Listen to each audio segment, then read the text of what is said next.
Hi, and welcome to the Resilience Room. This week we have Mike Vetri, Senior Director of SecOps at Veeva Systems, a former Air Force Cyberspace Operations Officer, and a Krav Maga black belt instructor. So don't mess with him. Although I think you'd be fine. He's a really nice guy, as you'll see. We talk about leadership, emotional intelligence, cyber burnout, crisis and incident response management, and of course, AI. So let's get into it.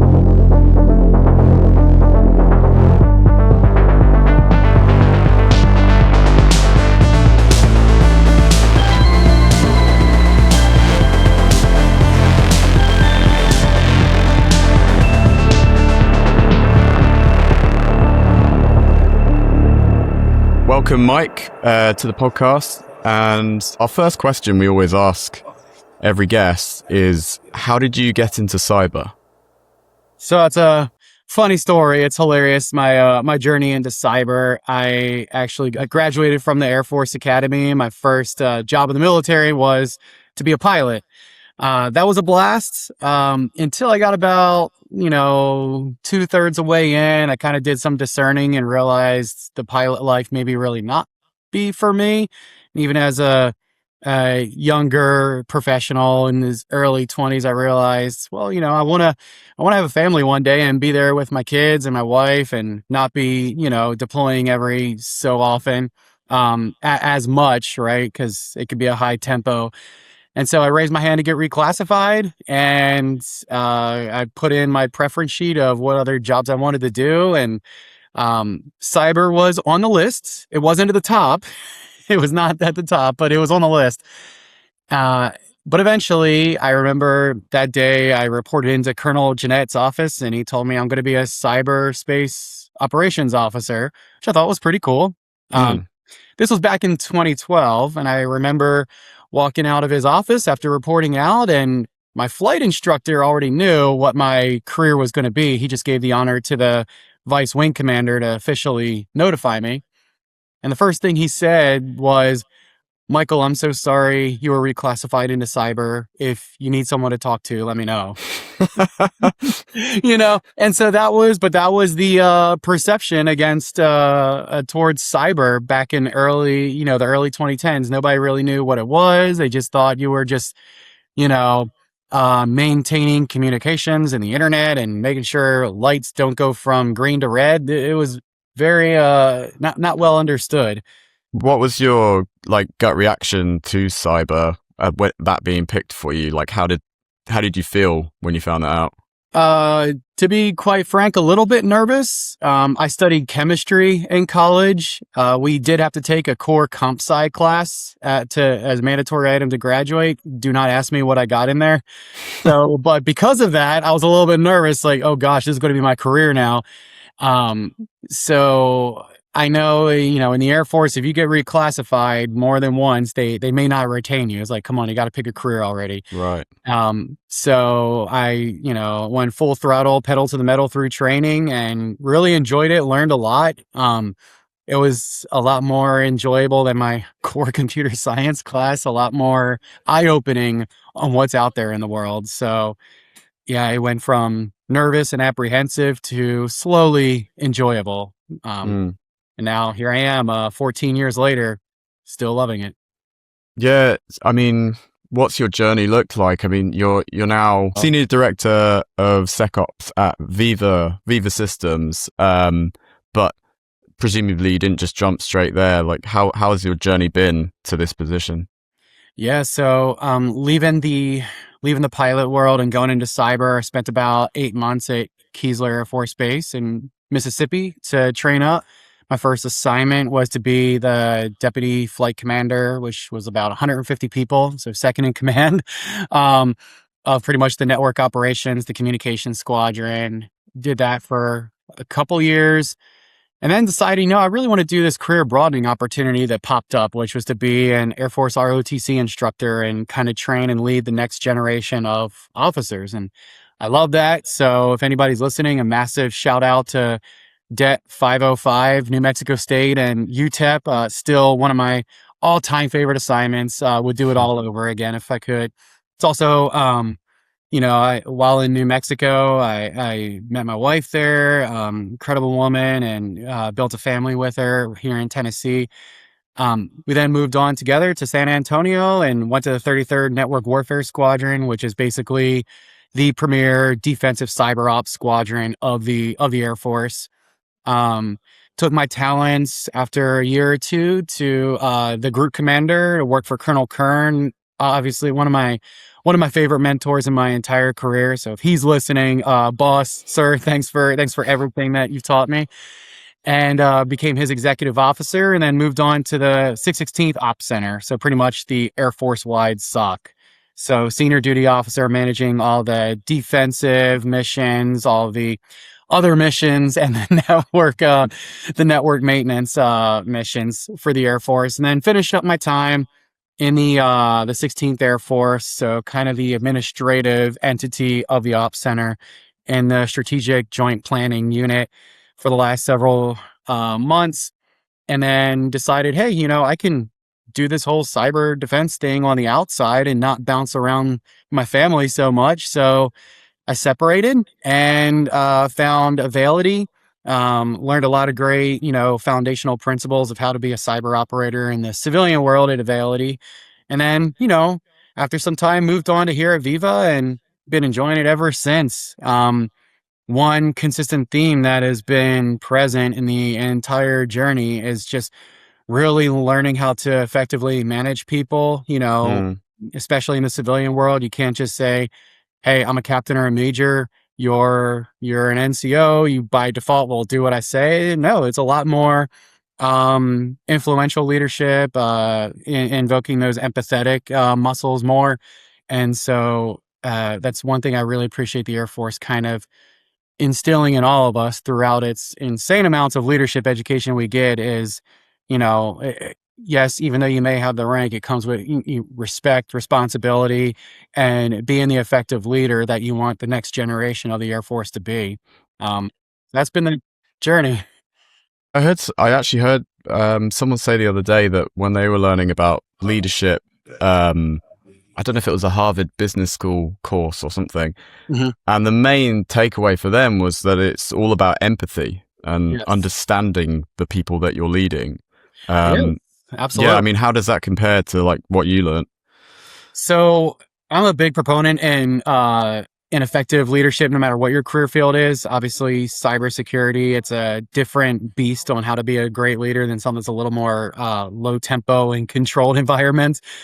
But going back to the Harvard Business Review, one study that I read is uh, their take on emotional intelligence, right? So you have self-awareness, self-regulation, empathy, motivation.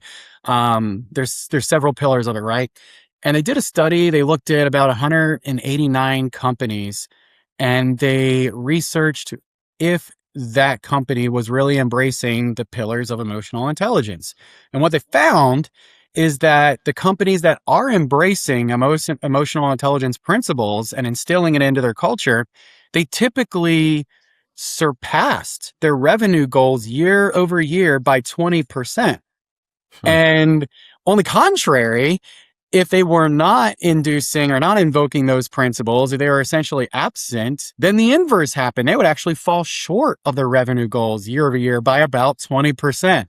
Um, so it was in one of the Harvard Business Review books that I was reading, and I thought that was a fascinating study of how, you know, um, there's more than just the hard technical skills and the business acumen that's required, but also how do you interact with your people to make them want to, do the job well and perform versus, well, I have to in order to get a paycheck.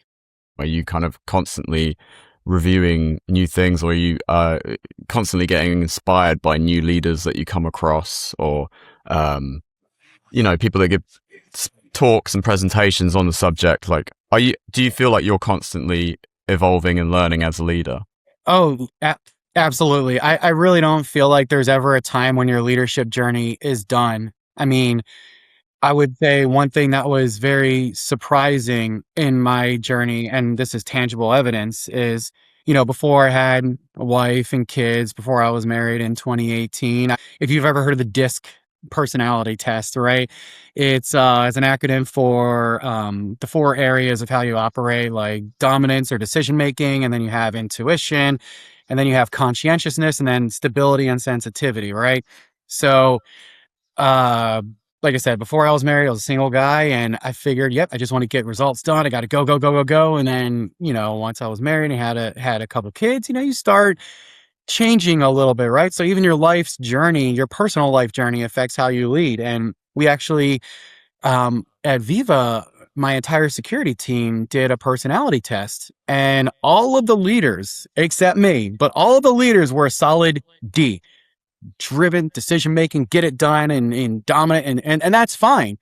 I was the one CS hybrid, conscientious, stability, being sensitive to what, folks all. And they were very surprised, like, Michael, you being in the military 10 and a half years, how are you a full, letter D? And I said, I think in 2019, when I became a girl dad, you start being a lot more conscientious and aware of how people react to certain things, what they need and all. And it, obviously being a girl dad softens your heart, but going back to the whole leadership journey, I think, your personal circumstances will cause you to grow. I think, you know, un, un how do you unteachable, untrainable moments in leadership.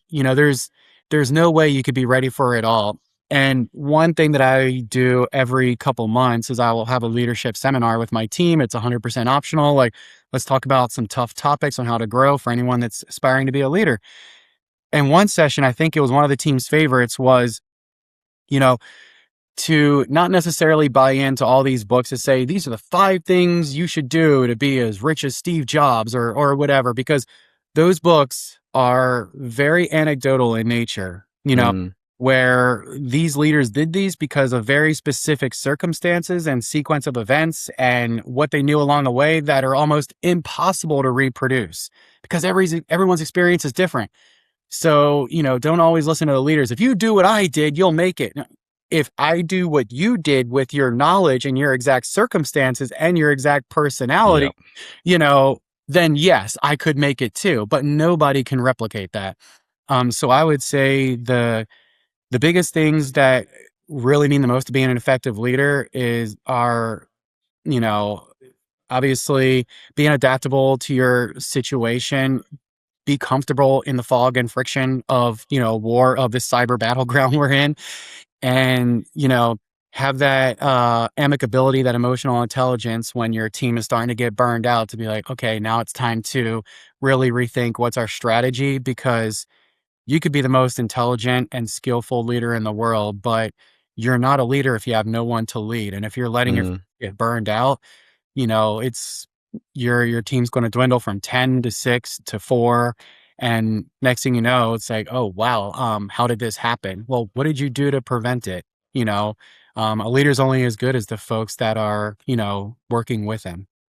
Yeah, I've heard a lot about burnout in the cyber industry, and I've heard opinions that it's probably because of the sheer volume of things to learn that is rapidly changing all the time. You've got to be on top of it. You've got to know the latest threat, the latest technology inside out. Yeah, I mean, how do you manage that in a team? Like the constant need to upskill, the constant need to learn. Mm-hmm. So, I mean, we obviously have an amazing cyber security and training platform in Immersive. And we've learned a lot from it. I mean, there have been times where the skills we've learned from that platform, or at least ones we've brushed up on that we haven't touched on in a while, mattered, in our finest hours, so to speak.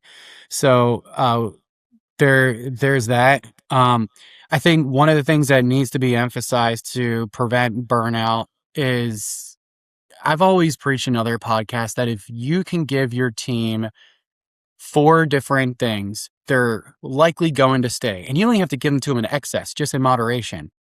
You give them the time, money, recognition, and development. You give them the time, if they work late, be cognizant of that. Like, hey, why don't you come in a little bit later tomorrow? Like, rest up. Assuming you have that flexibility, you pay them fairly for what they've contributed. The recognition is not just a great performance, but also the poor performance. How do you professionally approach them? Um, I once had a meeting with my upper leadership, and one of the first questions was, hey, what do you do if your employee is underperforming? And so many people were saying you got to call them in, tell them what you've observed, blah, blah, blah. And I kind of silenced the room and I said, what if there's a possibility you might not even have to address what they're doing wrong? And they looked at me like, oh, Michael, you heretic. What do you mean? And, I said, well, yes, meet with them. But the first thing you should ask them is like, hey, how are you doing? How's everything going? Are you doing okay? You sure? Ask them a couple times. They might surrender some info. It's like, everything all right on the outside?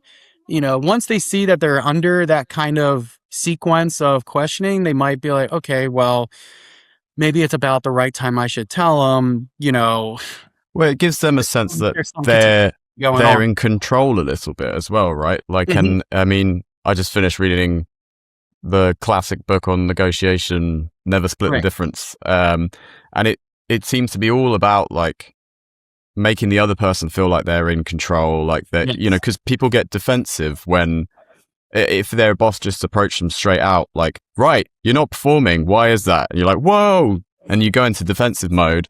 If you can tease it out of them without directly asking for it, then they have this sense of control and they can be a bit more calm and honest in the way they approach it. Right. And going back to the original question of how do you prevent burnout, I think, when we go back to that first pillar I mentioned, time, we once had an incident. Well, not we, but I was engaged in an incident several years ago, where it went on for months or so, right? And after the first 2 weeks, I told him like, look, I'm going to make up this shift schedule. Everybody can come in, for here are 3 4-hour windows. These are how many slots I want you to pick throughout the week. Give me your time back. This is the minimum staffing I need, but you guys need to catch up on rest. That's one way. Another way I saw the Air Force do it was an operational risk model where you come in and, it asks you a series of questions, and based on how you answer, it would assign you a score. And if your score is high enough, you have to meet with either the senior duty officer or the division chief to see if you're still good to go. It'll be like questions like, how much sleep did you get? How many night shifts have you been on consecutively? How long has it been since since you've even operated on this system? Stuff like that, to kind of help quantify your level of risk on this system. But there's several ways to try to be cognizant of your folks, because they might, especially if they're new employees, right? They're still in that, I got to prove myself to this company phase. They may be a little more apprehensive to disclose if something's on their mind or something just happened. So they might just try to chug through it and power through and think, okay, this will end, and it just gets worse. And they're in that push pull effect of, I got to say something so I don't get fired, but is it the right time? Or I don't want to be a red flag just 3 months in. And it's a hard, tough place to be. And that's why it's important as a manager when they first come in to establish that trust so they know they can come to you for something and you're not going to overreact. Mm. Yeah, I'm actually, it really impresses me how people that have been in some sort of military or Air Force or Navy situation that I've met in cybersecurity tend to kind of be some of the most compassionate people in the industry who look after their team the best and really care about people's welfare. And I guess it's maybe because you know what it's like to be in a chaotic, stressful situation, right? And Right. and I know when I chatted to you previous, you're like really interested in like how do you manage the chaos? So like, what is like what's your kind of game plan when the worst thing happens and it's just everything's gone crazy? Right. So, the first thing is obviously communication and resource management, notifying people that need to know, your boss or anything. Hey, we have this going on. One of the things I do if it seems like it's big is, reassure my boss, look, this news is very fresh. I'm still learning. So that sends a signal to him. Okay, Michael's still figuring it out. Let me, step off the gas a bit. And I was like, I'll let you know more as soon as I know more. I'll ping you in an hour or so, but this just came in. And that establishes those boundaries where it's like, okay, let my incident handler, let my blue team, let the SecOps director cook, let them find some stuff out. And, even ask my boss, hey, provide me top cover, because and I've said this in previous podcasts, the most frustrating thing in incident response is when you're finally getting all the logs in, you're getting all the signals in, you're getting to analyzing it all, and you just can't stop getting those pings on Teams or GChat or whatever. Hey, what's going on? Hey, I just heard this. Michael, this is big because it can impact here. It's like, guys, but as a leader, if you have the incident responders, under, your purview, you need to be that umbrella and give them that space. The second is resource management. We've actually done some verbal tabletops where it's like, okay, well, here's the incident, that we're working on. And then suddenly, hey, another incident just came in that's completely unrelated because something else happened. Who's now working on this? So you have to be ready to, okay, I was doing this. You guys got it. I'm moving and pivoting over here. And so I offer the metaphor that, you got to be the eye of the hurricane. Everything else is going to be chaotic, but as a leader, you need to show calm. You need to show empathy. You need to reassure them, hey, I got your back. I have your cover. Breathe, because it's already bad enough when you have to respond to this incident, and their performance is going to be shot if they're under additional anxiety because you're showing a little bit of panic or concern. So give them that operational space to work is I would say how you manage that chaos. And then if there's anything that, these routine products that are owed, for a monthly security meeting to the CISO or the CIO, ensure that they know, look, this is going to be late or it's not going to get done. We have a serious incident. Company stability and even existence is going to take priority over a little routine product. Sorry. And so having those guardrails established just as soon as you come in, so that they understand, okay, I won't get this if an incident hits, and we all have to deal with it. So the other thing to manage chaos, I know I'm going back to shouting out for immersive, is drill, and train and do it and get ready for it.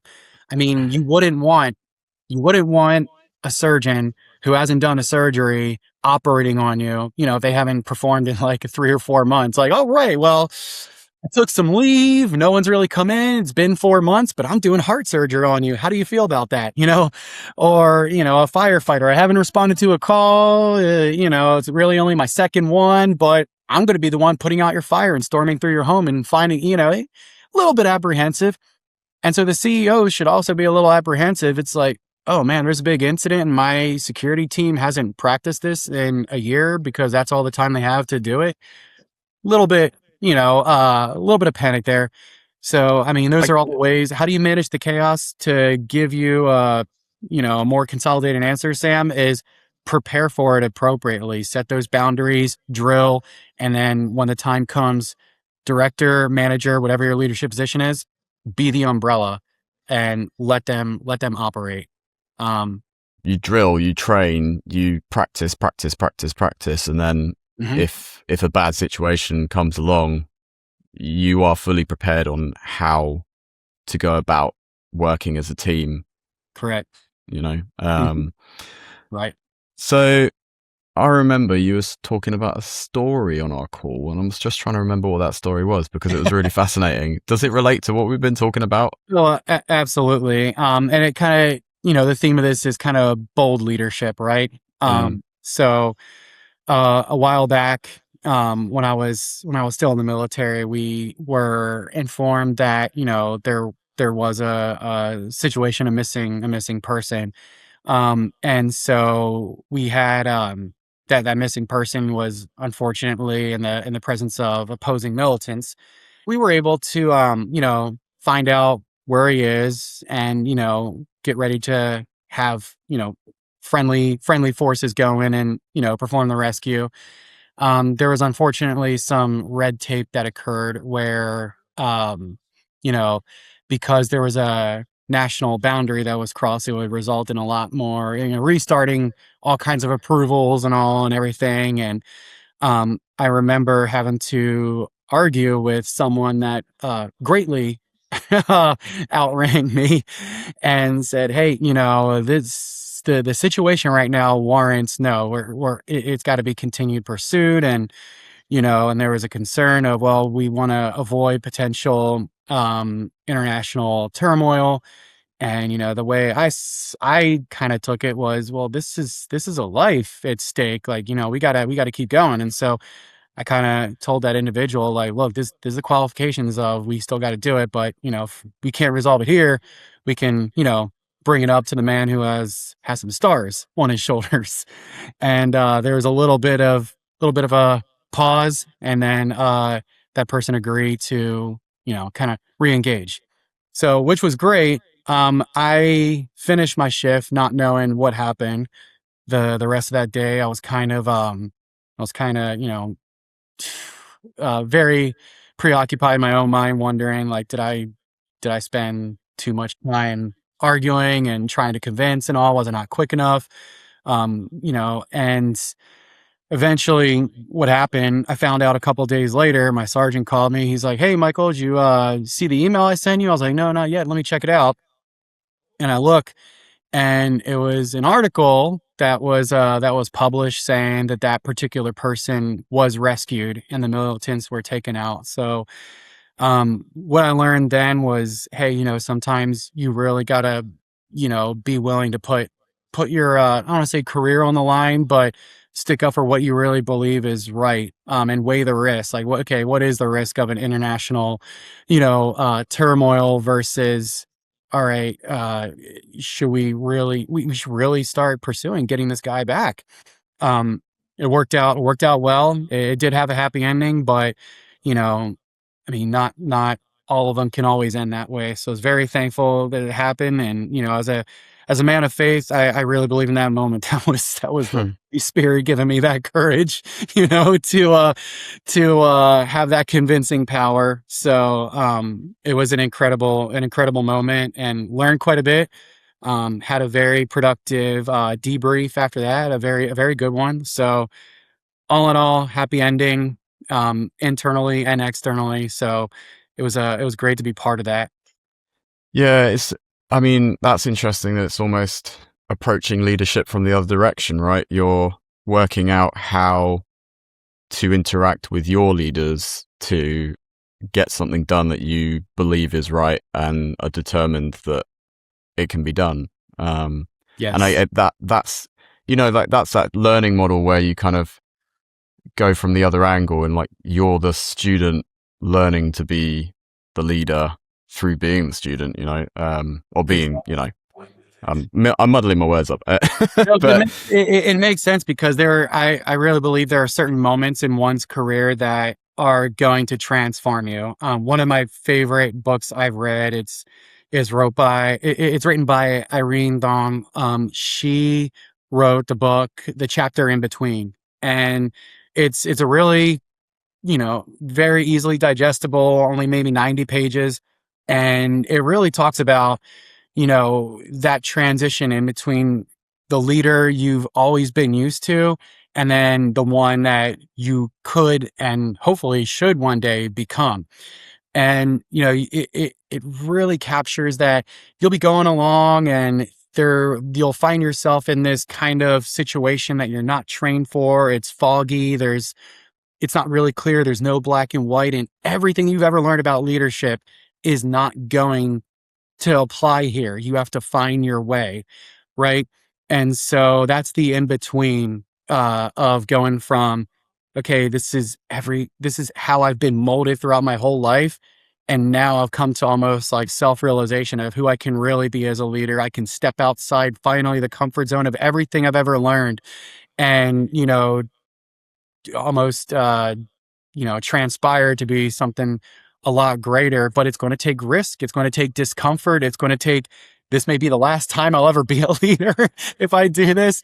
But it comes down to what we all talk about in the corporate world, which is weighing the risk and seeing, like, okay, well, it's one of those tough times where the risk is roughly equivalent to the ROI. And it may come down to your morals or something deeper that has never been tested yet. but Mm. now it's the first time you're going to flex those muscles. It's kind of a leap of faith, and it's exciting, it's fun, it's nerve wracking, but it's bound to happen at some point. Yeah, I love that.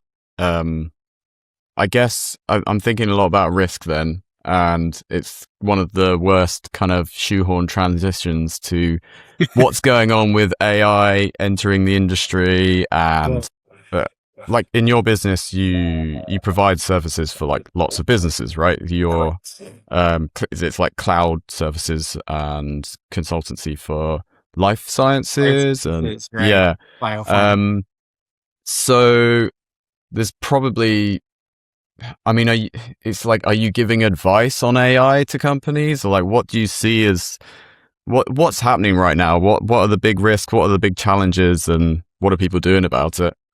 Yeah, so not necessarily giving advice on AI. We have implemented AI in our, our enterprise.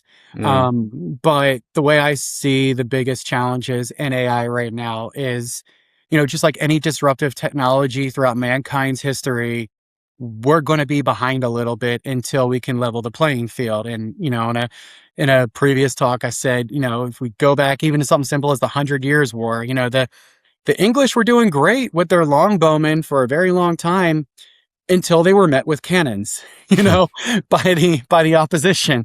So, and it's the same thing. We are doing great against traditional malware, traditional phishing, until we've been met with AI-based malware, AI-based phishing. And one of my awesome threat intel analysts, she recently found several reports that show that even in phishing, traditional phishing tactics that are manually written, they usually have about a 12% click rate. AI generated phishing is up at 54% click rate. So that's the danger we're headed towards. And if your email protection, your email security settings are not ready to combat that, or if you're just running off native protections and hoping for the best, you're going to collapse. You're a ticking time bomb. And so, how do you best combat AI? And let's be real. AI is computing things and making decisions or assessments at a much faster speed than human brains are right now, for the most part, in security.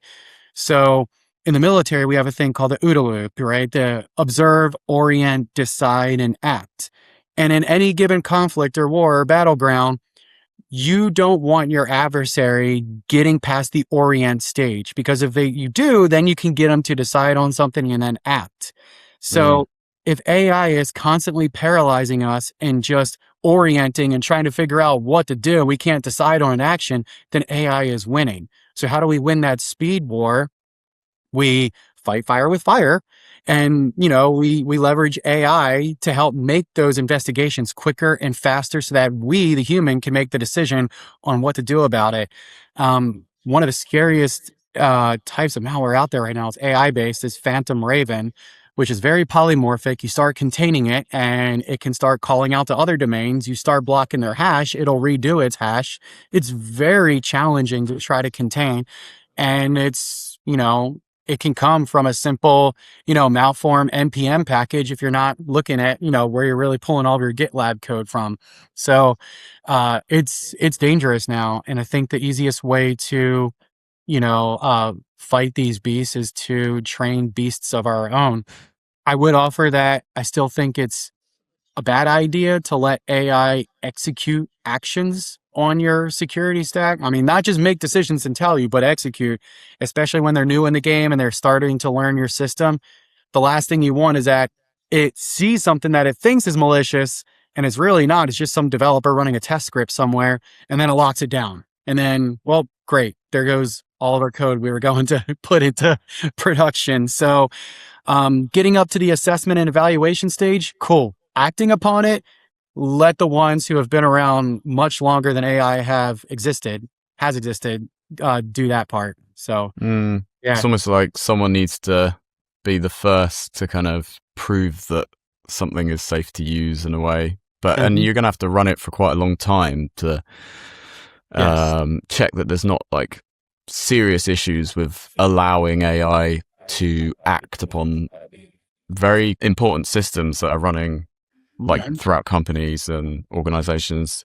Um, I mean, also I've seen that with more and more developers using Claude Code or similar, um, there's lots of packages that it pulls. I think I've heard that it hallucinates packages often, and you can.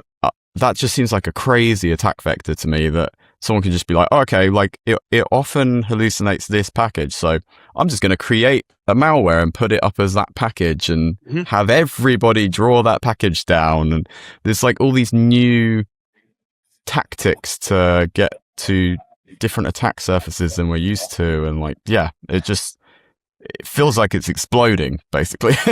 It is, and that's the that's the core problem, right, of this new disruptive tech, is that when you have one, it can be used for good or it can be abused, misused. I mean, even something as simple as the deep web. I mean, it was originally founded by naval intelligence as a cryptographic way to secure their communications. And then at some point they realized, well, if someone breaks into this, they're going to see nothing but, very important information we don't want the world, being exposed to. So what if we just do security by obscurity, open up the entire deep web to everybody and just secure it over here? Well, then obviously we all saw what happened with the deep web. It became a nasty cesspool of all kinds of horrific things.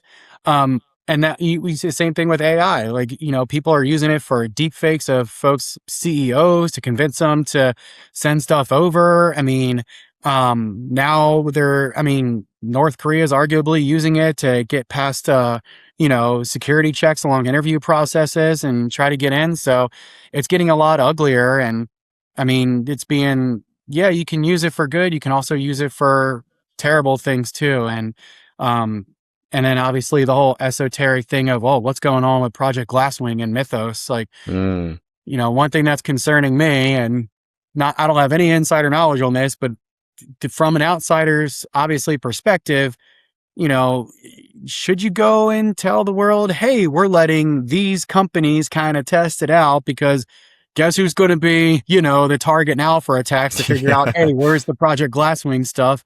Or who's going to be the target for corporate espionage, where we have these adversarial countries. Hey, you want a nice retirement paycheck for you and the next 5 generations of your family?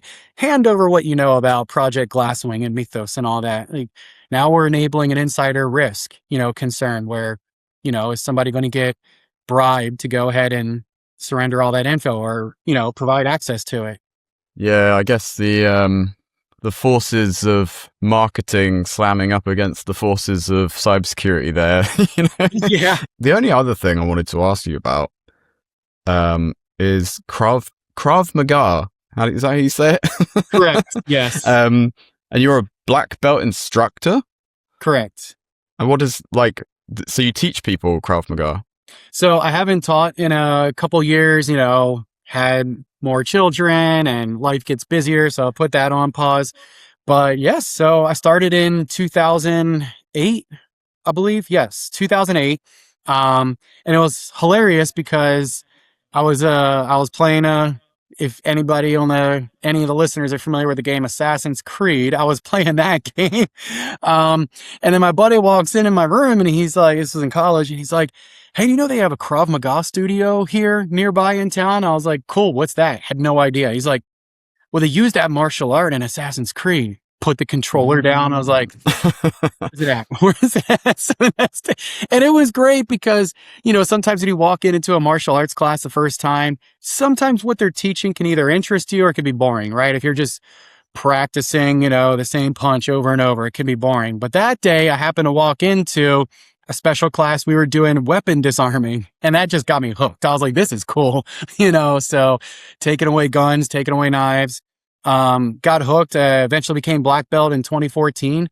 And the hilarious thing about my Krav Maga journey is that it's actually how I met my wife. So I was teaching Krav Maga during my time at New Mexico State. And I was kind of doing it as a cool little side thing for students and all. My wife was not a student. She was in town for a special kind of, work trip she was doing. And she was going to be, she just wanted to learn a self-defense system to protect herself. And she knew one of the other students that was already there.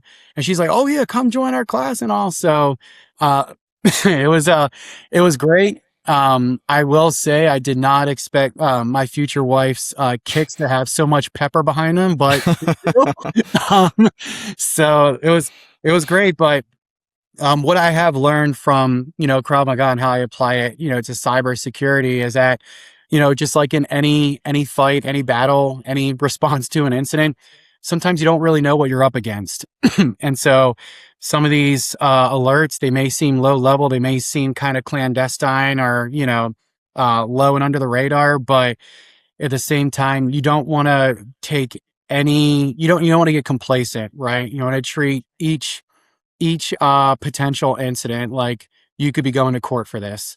So every once in a while I've seen, we've gone through very, very low level incidents, like, okay, that was a close call, that was, but hey, everything, keep it heavily documented, because if we're ever, and this goes for anyone, if you're ever subpoenaed and they want to see how well you do your incident process, don't give the opposing attorneys any reason to pierce your veil and be like, nope, look, this is where they can't do their process, this is where they're not doing it right. They be qualified, take away their SOC certification, their ISO, and don't let them go to town. So my advice is always be prepared, drill, practice. Just like in Krav Maga, you don't want to be like, oh, well, yeah, cool, I got my brown belt, got my black belt, and then just call it good and think, if someone throws a punch at me one day, 3 years from now, I'm going to be great, even if, I haven't practiced in 3 years. No, you're not. No, you're not. So that goes back to the whole model of being prepared, being being an astute observer and questioning quite a bit. Yeah, I love it. Krav Maga as a cybersecurity model. There we go. Yeah. And just like in Krav Maga, you never know.